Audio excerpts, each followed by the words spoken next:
ഇന്ന് തന്നെ ഡൗൺലോഡ് ചെയ്യൂ. കാണൂ നിങ്ങളുടെ ഫേവറേറ്റ് ഷോസ്. ഈ നീരാഞ്ജനം എന്ന് പറഞ്ഞ എന്താണെന്ന് തനിക്കറിയൂ? എന്നാലേ എനിക്കറിയാം.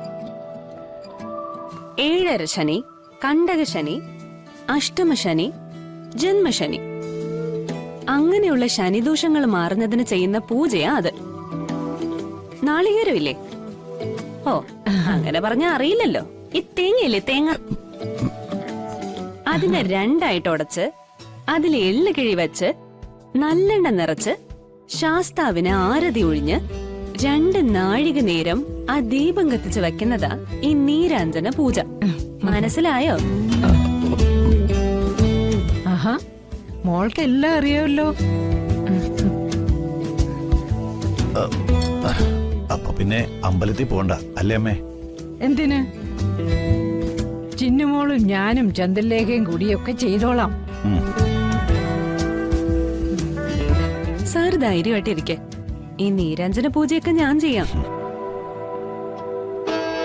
എനിക്ക് ഇയാളുടെ കാര്യത്തിലാ പേടി. എന്തോന്ന് പേടി? അല്ല, നീരാഞ്ജനം ചെയ്ത് കഴിയുമ്പോ മിക്കവാറും താൻ ഇവിടുന്ന് പുറത്തു പോകും.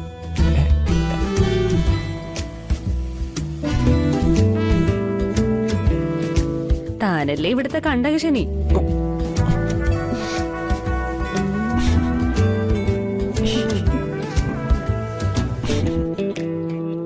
മിടിക്കുക അവള്.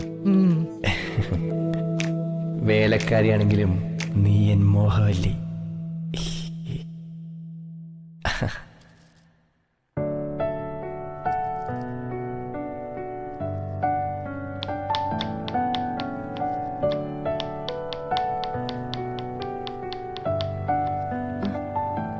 ചന്ദ്രാമേ, സാർ എന്താ ആശുപത്രിയിൽ പോവാതിരിക്കുന്നേ? അറിയില്ല, അങ്ങനെ ചെറിയ അസുഖത്തിനൊന്നും പോകാറില്ല. അതാ സ്വഭാവം. പനി വന്നാ ചുക്കാപ്പി കുടിക്കും, ജലദോഷമാണെങ്കിൽ ആവി പിടിക്കും, തലവേദന വന്നാ തുണി നനച്ച് നെറ്റിയിൽ വെക്കണം. ഇതൊക്കെയാ ഇഷ്ടം. ആശുപത്രിയിലെ മരുന്ന് അധികം കഴിച്ചാ ശരീരത്തിന് നല്ലതല്ലെന്നാ പറയാറ്. പനിയുടെ ലക്ഷണം കണ്ടാ മതി, അപ്പം മുതലേ കഞ്ഞി മാത്രമേ കുടിക്കൂ. കഞ്ഞിയും പയറു തോരനും ഒക്കെയാ കൂടുതൽ ഇഷ്ടം. പിന്നെ ഇടയ്ക്കിടയ്ക്ക് ഓരോ ഗ്ലാസ് കട്ടൻ ചായ കൊടുത്താ ആൾക്കത് മതി.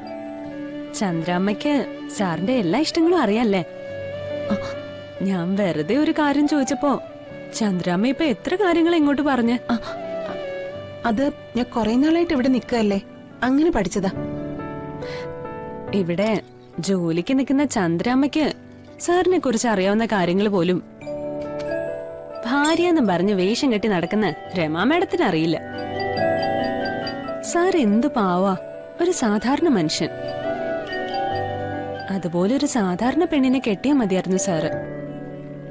ചന്ദ്രാമ്മയെ പോലൊരാളാ സാറിന് ചേരുന്നേ. സാറിനെ പോലൊരച്ഛൻ, ചന്ദ്രാമ്മയെ പോലൊരമ്മ, പിന്നെ നമ്മുടെ ഡ്രൈവറില്ലേ മഹി, അയാളെ പോലൊരു മകൻ. ആഹാ, നല്ലൊരു കുടുംബം അവൻ, അത് തന്നെ ധാരാളം.